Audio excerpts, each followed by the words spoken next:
I'd like to start by giving you two Shakespearean quotes which have some relevance to the central theme of my address this evening.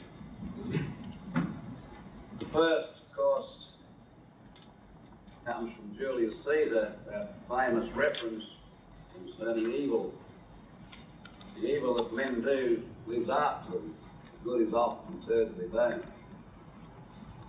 Evil does survive over generations. And the other quotation, of course, is one I'm sure most of you are familiar with: "A rose by any other name smells just sweet." Well, if I could turn that around, irrespective of what description we have of what I'm going to call evil, doesn't change the reality at all. Part of our problem is this question of terminology, and so we've had in recent times a lot of discussion about what's called Fabianism, Fabian society, Fabian socialist society. And I'm often asked, was, for example, a former Liberal Prime Minister, was he a Fabian? Short answer is, of course, here that we've got to ask, what are we talking about? Some of the most influential communists throughout history, perhaps in the Western world, were never members of the Communist Party. Never members of the Communist Party. But they were much more effective in the roles they played because they weren't part of that formal structure. What I'm saying here is that large numbers of people do not belong to a formal structure, but nevertheless they are very deeply tainted, unconscious otherwise, with a particular type of disease. Many years ago, when I used to conduct a lot of seminars concerning communism, we used to discuss this question of those people who didn't of themselves have the disease but spread the disease. And I used to use that analogy of typhoid. I well recall going to Scotland once where they had an outbreak, or they had a bad outbreak of typhoid, and I first saw this term typhoid Mary, and I wondered who they were. Well, they were people who didn't actually have typhoid themselves, but they spread it. They carried it. They were carriers. And so our society is really full of people who are carriers of ideas, diseases, while they themselves may argue and genuinely believe they don't have it, but they're certainly spreading it. At the moment, for example, we've got a manifestation of this disease in the field of the debate, as it's called, concerning republicanism. And perhaps you've noticed this. According to the media, very learned people, those who write editorials, it's inevitable. It's inevitable. The doctrine of inevitability. That's a very deadly disease, a deadly idea. Deadly because if people are victims of it, it paralyzes them completely. Inevitability. Some people are quite horrified if you tell them, well, look, you're just simply putting forward the old Marxist idea. The Marxist idea was that Marxism was historically inevitable. If it's historically inevitable, well, there's nothing much you can do about it. And that's what, of course, some people want you to accept, because that neutralizes. You don't take any effective action. So if we get into this area, we can see that we've got to get right behind labels and look at ideas and what those ideas are about. Because history has been dominated by ideas. So I'd have to say at the moment, as far as what we call the Fabian society, the formal structure is concerned, its membership, as far as I can ascertain, is not particularly great. In fact, it may be that eventually the Fabian society as an organisation will disappear. But that doesn't mean that the ideas advanced by that society are going to disappear. They may well re-emerge in a different form, with a different label on them. For example, now starting with this word called Fabianism, where did it originate? Well, it originated late last century in England with a group of so-called intellectuals who in essence said the English people wouldn't accept a certain idea or set of ideas if labelled Marxism or communism, but if we label it Fabianism, that'll sound very learned and people will accept that. The term Fabian is, of course, is derived from a very famous Roman general, Fabius Maximus, who carried the nickname of Cantata the Delayer. Now, he was involved in a whole series of wars at that time called the Punic Wars against Hannibal. And his strategy was rather different from others. He believed in delay. He believed in drawing out. He believed in the indirect approach. Until he reached that stage, he felt he could take decisive action. To steady the slow process, not the direct process. And so that indicates the approach the Fabians were going to adopt towards advancing these ideas. It's that old story I've often told. It's worth repeating because I think it makes a point concerning the frog. If you take a frog, a nice, live, healthy one that's difficult to hold in the hand, and you toss that frog into boiling water, immediately his reflexes result in a jump to safety. But take that same frog and put him in cold water, where it starts to swim around quite happily, and then you proceed to increase the temperature of the water slowly, not too rapidly. He keeps adjusting himself, but never reaches the stage of jumping until eventually you can boil him alive. We're rather like the frog. The temperature of the water in many areas has steadily increased. Many people are beginning to feel at the moment the water's getting a bit hot, but you never make that definite decision it's time to jump. So the Fabian thinking is gradual. That's one of their key utility terms, gradual. So I want you to just think about that because it's important to the general thesis I'm going to develop here tonight. So we don't get confused with labels, don't make silly mistakes, don't make silly allegations. So for example, if someone says to me, as they have, was Malcolm Fraser or some other liberal a Fabian, I have to say, well, I've got no evidence he was a member of the Fabian Society. But many of them are badly afflicted with the disease, in fact, much more so than some of those that are a member of the Fabian Society. It's the history of ideas, then, that I want to discuss with you tonight, because I stress this is essential for our survival.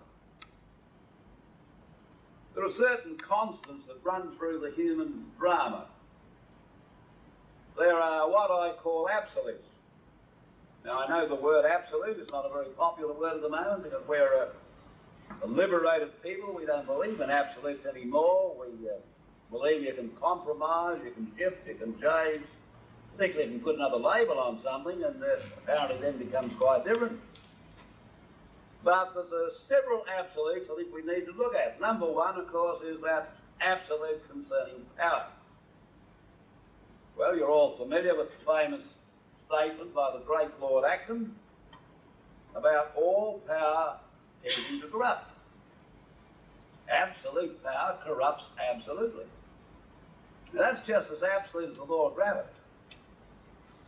What I call the liberal disease, the small l liberal disease, manifests itself by the observation that it ought not to do that. People should be so basically good, that they never become corrupted by power. The reality is, of course, they do. Always. And I don't care who they are, that's the end result. It's a manifestation to me of real evil in the sense that the individual is deprived of, I believe, his inalienable right to control his own destiny. And somebody says, if you use the word evil, and I don't see much manifestation to that, well, again, that's the problem. The difference between labels and the reality. You're all familiar with that very pleasant person called the do-gooder. You've all met the do-gooder, haven't you? The do-gooder only wants to do good to you, whether you want it done to you or not. And they're very pleasant about it. So, for example, they may believe that we're not looking after our children well enough, their teeth are in bad state, and it's been scientifically proved if we dose everybody with fluoride, their teeth will improve. So therefore, the do-gooder says, well, parents are quite irresponsible, you can't trust them. Let's fluoridate public water supply, form of collectivism. And most of those people are quite pleasant people. And all they want is just enough power to do good to you. Once they take that first step, we're on the road to hell. Really. Again, going back to Shakespeare, where he says, of course, how evil can be masked, so often masked by lovely terms. And I often tell the story here, which perhaps some of you have heard before, but forgive me, of that famous Russian judge under the Soviet system. As a man, he was a most pleasant fellow. Very cultured man. He read all the great classics. He didn't listen to the Beatles or any stuff like that. He played classical music. Occasionally he could be seen walking in the gardens, admiring nature, the birds. They even patted the little children on the heads he went past. He was what a lovely man. Same judge, in his role as a functionary of the Soviet system, sent tens of thousands to hell of the concentration camp, believing he was doing good. Evil can be masked to the point that people don't see the evil. And the real evil in the world is where some individuals have excessive power over other individuals and they rob them of their most divine right, that is the right to make free choices concerning their own affairs. There's two aspects of the corrupting question. A lot of people can see, yes, I can see what you are saying, Mr. Butler, that power does corrupt. The government's got too much power. Certainly Mr. Keating's got too much power and he wants even more. I can see that, but what they miss is there's another aspect of the corruption. Power not only corrupts those who are using it, it corrupts those over whom it is used. So if you allow yourself to become the passive tool of someone else's decisions, you are becoming corrupted. You are no longer making decisions for yourself. And regretfully, today we see many manifestations of that. The old traditional Christian objection to drunkenness is rather interesting. The objection wasn't on health grounds, because a lot of other things we do that are much worse than consuming alcohol. No, the objection was the individual had sinned because he lost control of himself. And there's the famous English bishop who said he'd rather see all the people drunk as long as they were free. At least they'd be making free judgments concerning what they were about. Freedom. As I was saying at a seminar over the weekend, I don't think too many people have fully grasped the real significance of freedom. Free choice, which means the individual becomes further developed by using it. It's rather like a muscle. If you don't exercise that muscle, the muscle atrophies. it becomes corrupted. So every concentration of power, irrespective of the label, is corrupting to the people Abraham has given. That's a major part of our problem today. And there's little doubt, of course, those who lived under the naked totalitarian systems have been more corrupt than everyone else. And the problem is, how are they going to regenerate themselves? As witnessed by the post-Soviet system. What is going to happen? And the big problem is people become so corrupted by decisions being made for them, the difficulty is for them to take personal responsibility, use their initiative to do things for themselves. These are certain realities I suggest we keep firmly in mind as we look at these ideas as they manifest themselves throughout history. In more recent times, we've seen another manifestation of these ideas with what you've all heard about, the New World Order. Now, that term New World Order is rather misleading because it suggests, well, this is a completely new idea. It's not new at all, it's a very old idea. You can go right back to the famous Greek philosophers, particularly Plato, very distinguished, influenced large numbers of people, and, might I say, still influences them today. What Plato taught in essence was that if elitists like himself, what he called them philosopher kings, if we had the power to make all the decisions, we could plan the perfect world order. Well, that idea is with us today, only in a more dramatic form. So it's not a new idea at all, it's a very old idea. Very interesting if you look at the controversies between Plato and his great friend and student, Aristotle, a different point of view altogether. Not without significance that the early Christian church drew more heavily on Aristotle did upon Plato.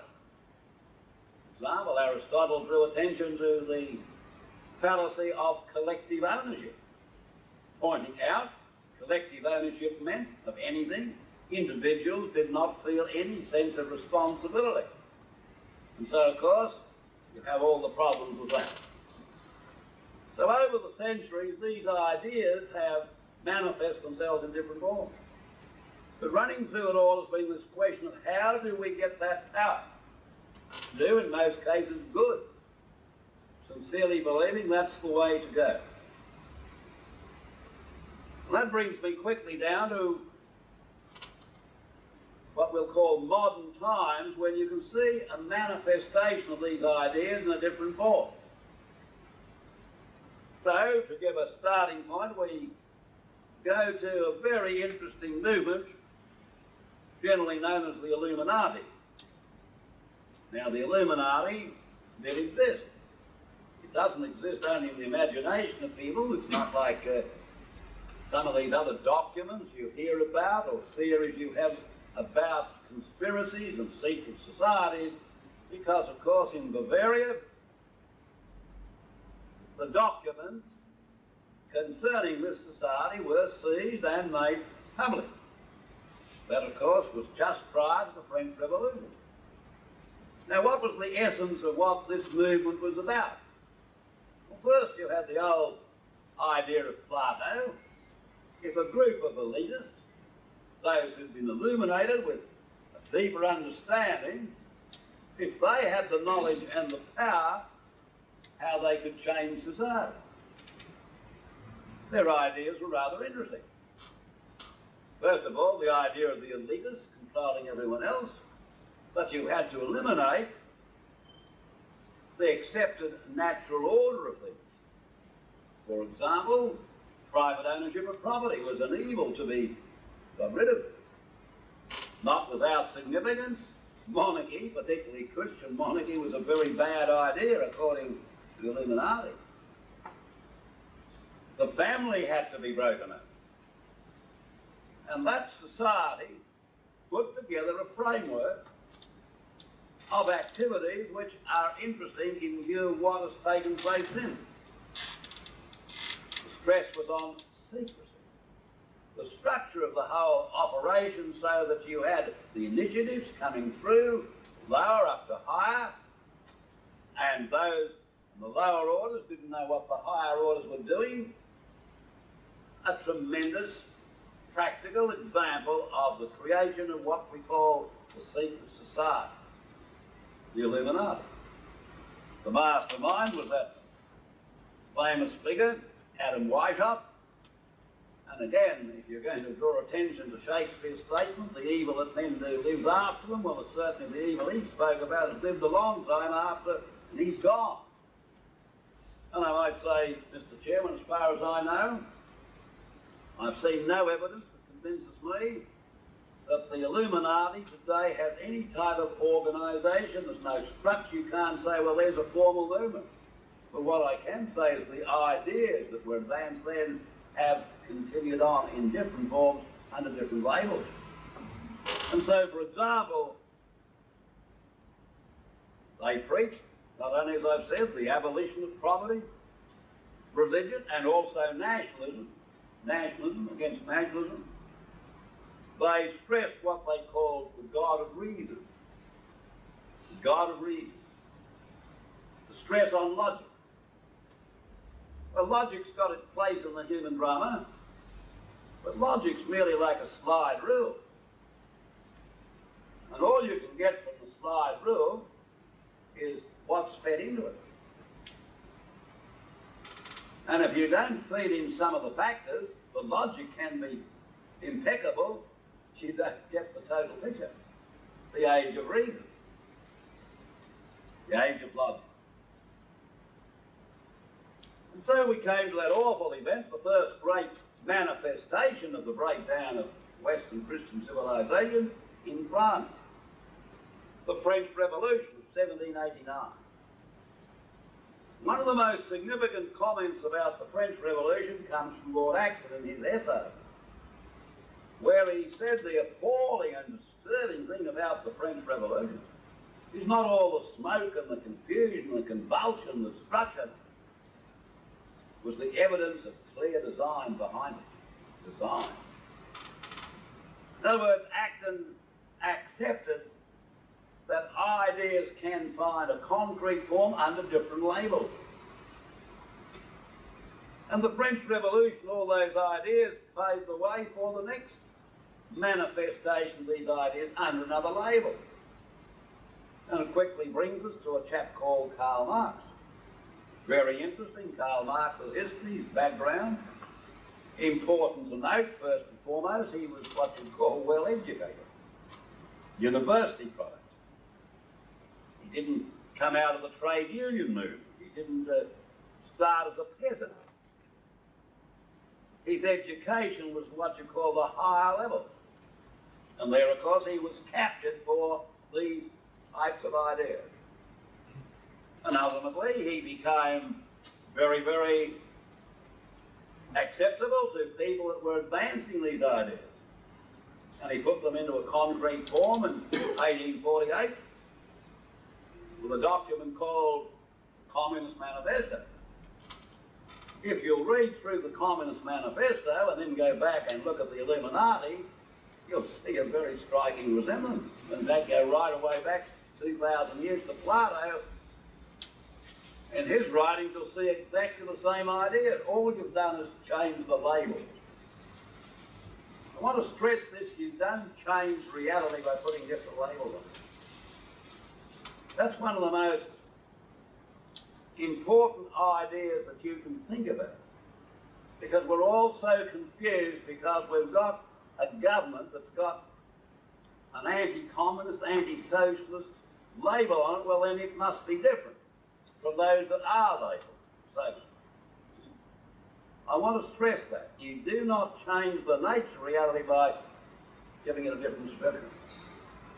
I give this rather mundane example to find one of the schools that I run to try and make this point in my part of the world, in my younger days, where we still do run some sheep.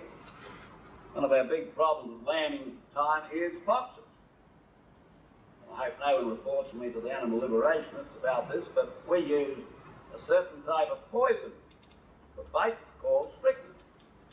You bought it from the chemist, that's when you could. You can't buy it anymore. And generally it was in a pink powder form. Now I want to tell you, if you look at it, you could be forgiven, if you didn't know, mistaking that for icing sugar. But I can assure you, if you label that bottle icing sugar, not strychnine, and took a teaspoon of it, the results would be different. You don't change reality by changing the label. So I don't care what the label on a government is, if that government's got excessive power, you'll get the same deadly results, irrespective of what you label. Think about that, because it's important in the struggle in which we're engaged today. During last century, that turbulent period, Western Europe was shaken, the aftermath, the French Revolution. The British escaped much of this because they tenaciously did cling, and they had some natural leaders who kept stressing their constitutional roots, and their value system gave them some protection against this. Very important part of history. While the whole of Western Europe, apart from Britain, was being shaken. And if you'll read the novels of the famous British Prime Minister, Disraeli, Coningsby, and many others, he talks of the secret societies that were shaking Western civilization, the ferment against the established order, against established religion,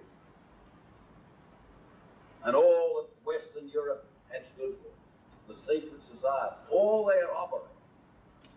Because these ideas were ferment, and through this was coming the ideas of Marxism. These ideas found, interestingly, a very strong expression in Germany. I want to just stress this because the German factor is a very important part of the history of our civilization. Now, most people overlook the fact that great contributions, and they have been enormous, of the Germans to what we'll call culture and civilization were when Germany consisted of decentralized independent states. But you see, you had a man called Bismarck who felt that it'd be better if you got all the power centralized. And he had some very interesting allies. And they were the followers of Karl Marx, the socialists. And so you get that famous statement, two movements apparently quite different. One, I suppose, in modern terminology called some right-wing fellow called Bismarck, and over here the socialists. But nevertheless, the famous statement put it, we march separately, but we march together towards the same objective. The centralization of power. And the centralization of power had a deadly effect on the German people. Manifests itself in so many ways. Their education system. They pioneered what we call the modern welfare system. Even went into so much of what you call progressive education. Which, without being too critical, Queen Victoria's consort brought a lot of those ideas to England with him. Including, if you don't know, the idea of the kindergarten. The kindergarten, get the kids as early as you can. That idea is very prevalent, as you know, today. And that did have a tremendous effect on the character of the German people. And made them a very convenient tool for those who could manipulate. And so as we see what's happening today, that factor is still there, and it's going to be one of the explosive factors in this tremendous drama that's unfolding. These are the ideas. Now, the British were fortunate, being isolated, not only geographically, but also in every other way, managed to maintain a different concept. And it was in that situation that a group of these people advocating these ideas said, well, look, the British are never ever going to accept what perhaps the Continentals will accept. The whole of their constitutional background is so different. The character of the people is different. So they won't accept that. So what we need is a different set of tactics. And out of that was born what's called the Fabian idea, which emerged in a concrete form, 1883, 84. And if you look at those who formed it, please note, although the term socialism was used, there were no working class there. They were all what we'll call intellectuals. And they all knew what was best for everyone else. Very self-opinionated. I suppose one of the most influential is that man who's had such a big influence on many people, George Bernard Shaw. I wonder how many of those hundreds of thousands have gone to see the stage play based upon Shaw's famous play, Pygmalion, My Fair Lady. Perhaps stood in the bath in the morning singing some of the ditties from it, have realised that if you'll study that very closely, it's a very insidious attack on the institution of the family. In other words, these tremendous talents were being used for what is called permeation. Not confrontation, permeation. And if you'll read through Shaw's very cynical and frank writings, he tells you exactly how they went about it. In other words, they said, look, it's no good talking about revolution here in Britain. No good talking of storming Buckingham Palace or the House of Commons. The British people, an orderly sort of a people, they won't accept this at all. We have to have a different approach, a completely different approach. So they used the term Fabian, very interesting. The term, of course, going back to that Roman general. Gradual permeation. And we have a very, I think, very effective description of it, provided very kindly for us by our former Prime Minister, Bob Hawke. Because of the centenary dinner in Melbourne of the Fabian Society, that's 1984, in the Melbourne Town Hall. You had thousands of that dinner, some of the most interesting people in this country. Naturally, of course, Mr. Gough Whitlam, he was there. The late Mr. Justice Murphy was there. These were what you might call from the higher levels of our society, in the key positions.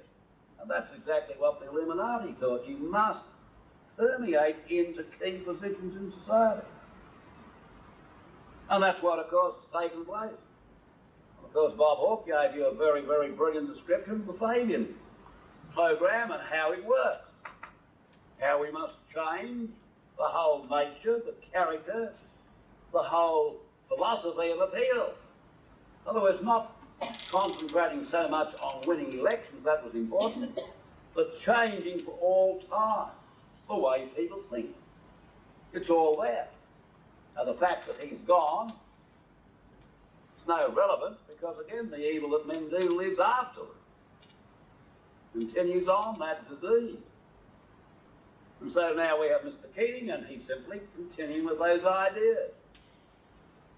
Whether he's an active member of the Fabian Society, doesn't matter. The fact is he's continuing that program on. Those set of ideas.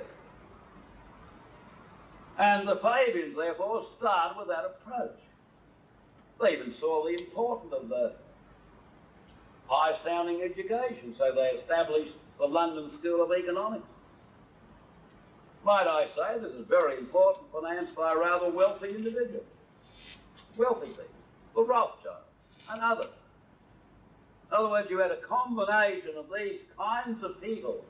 The fact that some were bankers, financiers, and the others were other kinds of people, didn't make any difference. They were all imbued with the same approach.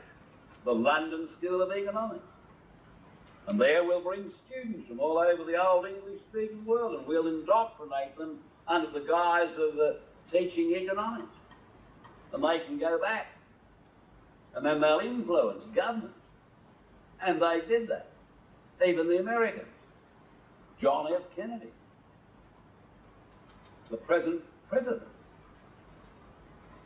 Clinton is a product of that type of influence, in this case coming through Oxford and the Rhodes movement, the Rhodes Scholarship, where those ideas were permeated there.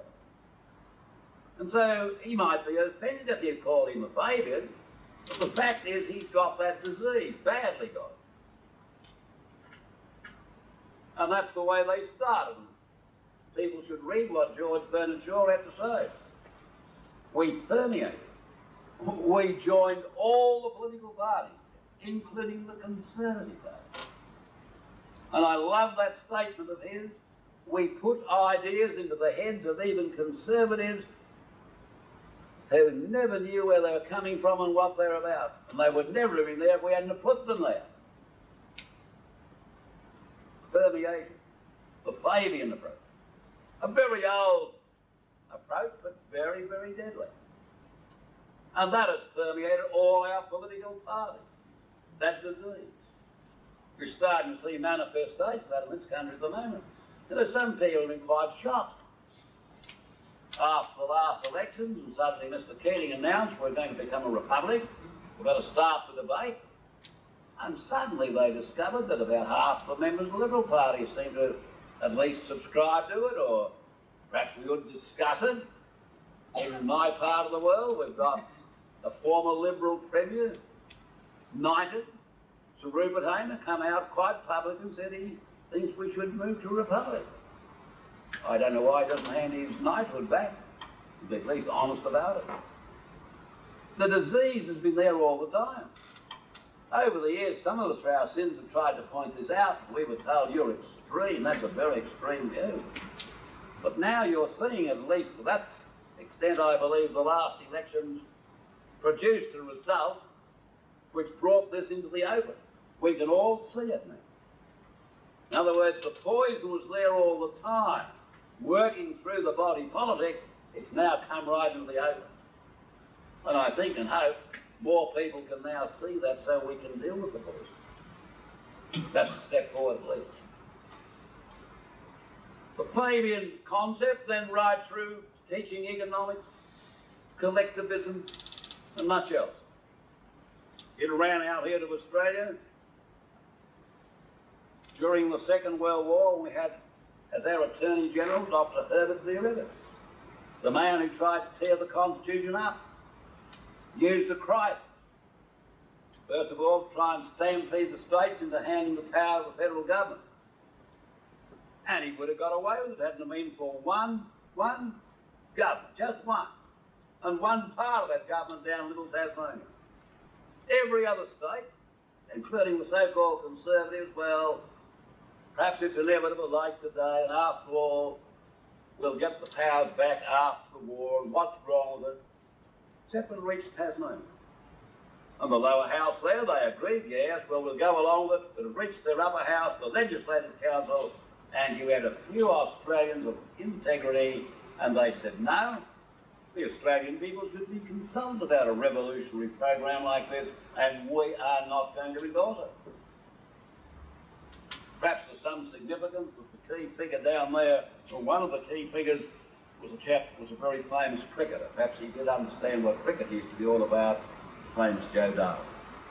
Bert Ebbett went down and tried to talk Darling into it, said, well, I'm a great cricket lover. I understand Darling said, well, it's a pity you didn't understand the rules and spirit of the game, you wouldn't be doing what you're doing, that's right, do it. As a result of that, of course, we had to have the 1944 referendum.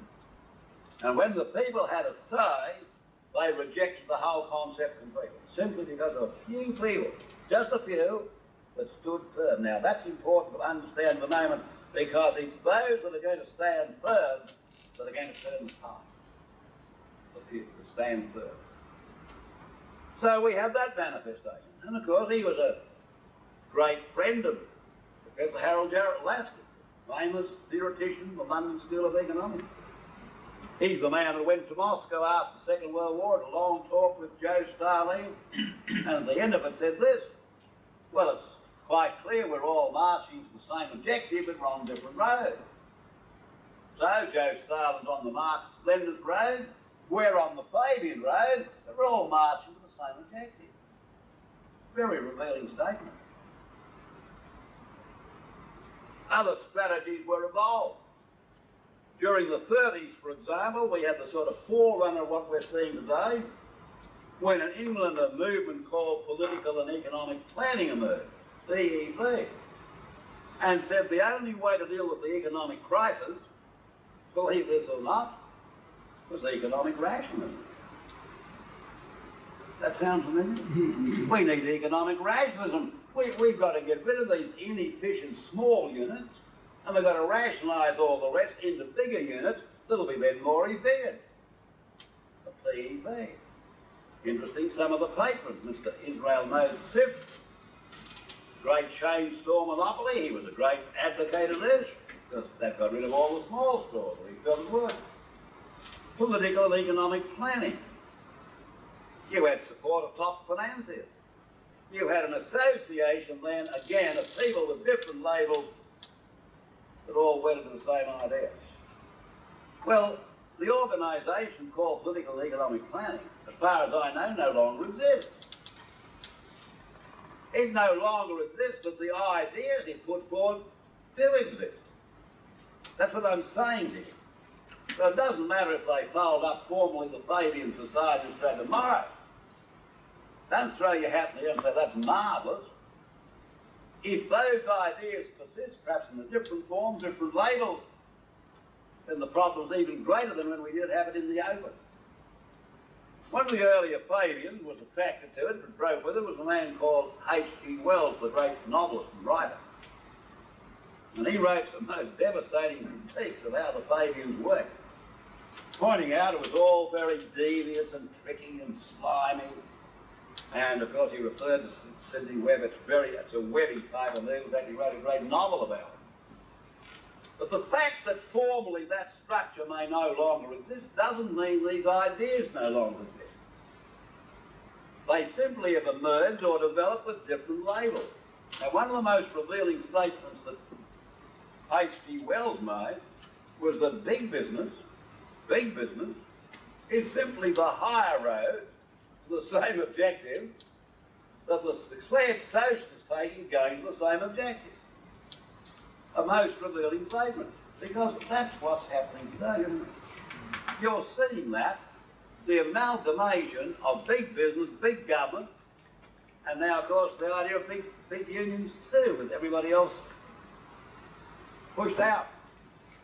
That idea found expression in Italy under another label altogether. It was called fascism, the corporate state. The corporate state is what is emerging.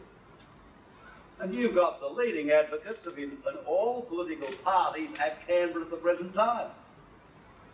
I come from Victoria, where of course we've got Mr. Jeff Kennett. And there's little doubt we agree that the Kerner government was disastrous, but Mr. Kennett's even more disastrous because he's continuing the program under the mask we're more responsible. He's just been round the world calling on those who make it possible for you to increase your indebtedness in this country. And what he's saying to all these people, you can lend to Victoria now with great confidence because we are more responsible managers. See, we are liberal. We're not socialist, we're liberal. The same disease. I might say at the same time he's doing something that our Fabian socialist friends in Victoria couldn't get away with. Mainly because the Australian League of Rights led a tremendous campaign against it, a campaign to amalgamate municipal government in Victoria. Now our friends in this case, the Fabians, went about it because they had a former communist. The minister, he went about it too directly. He said, we're going to get rid of 2/3 of your municipal governments who will amalgamate the rest in the big region. It'll be much more efficient. There was a tremendous upsurge of opposition, the League led, and that was defeated. But now the anti-socialist, Mr. Kennett, he's got the same program, but he's using different tactics. So he's starting with some of the big cities, such as down in Geelong. We'll have a bigger Geelong, a greater Geelong. Then if we can establish it there, we'll go to Ballarat, we'll establish it there, then up to Bendigo, and then having established it, then we can spread out and persuade the rest to amalgamate. under the guise of anti-slavery. That is why we've got to keep our eyes on the ball all the time, and the difference between labels on ideas and the ideas themselves and the program. That is why what I call Fabianism, the Fabian idea, is very much alive today. It hasn't gone away at all. It's merely manifesting itself in a different form. In fact, it's now manifesting itself internationally, with the teaching that if we can only now establish these great regional blocks, free trade areas, they can all be put together and we can finish with Plato's ideal of the world state. And you've got departments of the United Nations and elsewhere stacked with all these people that come out of educational systems, all convinced that all wisdom was born with them and they can run the world. The moment they're in the Soviet Union, or what was the Soviet Union, what are they doing there? Well, they're allegedly reconstructing. And who's doing the reconstructing? They've got, at the moment, I was reading a dramatic report, they've got thousands of officials in the International Monetary Fund in the Soviet Union advising how to reconstruct Russia. The reconstruction is simply an extension of the old idea, which was so crude and broke down, but in a new form. And so they're saying to the Russians, now what you've got to do, under the guise of something called the free market, very few people, and you get that slogan thrown at you, the free market, the market economy. What is a market and who controls the market? Well, let me just say simply, a market is simply a number of people with money in their pockets. And whoever controls how much money they got in their pockets controls the market. And that is why the whole subject of the debt system, now being mobilised internationally, is absolutely essential to an understanding of what is taking place. We're being mobilised now globally, or the attempt to mobilise us globally, extending those ideas. So we finish, theoretically, with the world state. Now, there are problems about this, of course. Reality keeps breaking out. The multicultural society doesn't seem to work very well, as witnessed by what's happening in Yugoslavia, what's going to happen, or is happening in South Africa, and elsewhere. But these people are so mad in the sense they're divorced from reality. They say, in essence, if only we can get a little more power, we can solve the problem. In other words, like in Alice in Wonderland, where the Red Queen says, faster, faster, faster. We've got to run harder. A long time ago, there was a very wise man. That's why I constantly go back. I think we've got to draw on the wisdom of the past. His name was Confucius. I think what he had to say has got some relevance today. He said, what's the use of running even harder if you're already on the wrong road? You simply get to the end of the road, everybody else. We've got a confusion between means and ends. As witnessed by this manifestation of this idea of bigness and centralisation, we need more and more growth, more and more capital goods, more production. Completely overlooking the fact, well, what's the production about? So I want to tell you a little story that I think will be of interest to you. I was reminded of this the other day because I was looking at some of the old masters of English literature, and particularly those of the period when they used to write the essays. And one famous essayist, of course, I used to study and went to school, was Charles Lamb. Charles Lamb wrote a fascinating little essay on the discovery of roast pork. I think it's got a great relevance to our position. You see, at that period, as he explains, Chinese had never eaten roast pork. Pigs were looked after. And in this story, little Lu Pong, whatever his name was, he was left at home this day to look after the pigs. And he burnt the place down. And he was in great shock. But then as he tried to come to grips with it, there's this new smell, the smell of roast pork. And then by accident, his fingers touched it, and then he licked it. Oh, Jay, that's marvellous.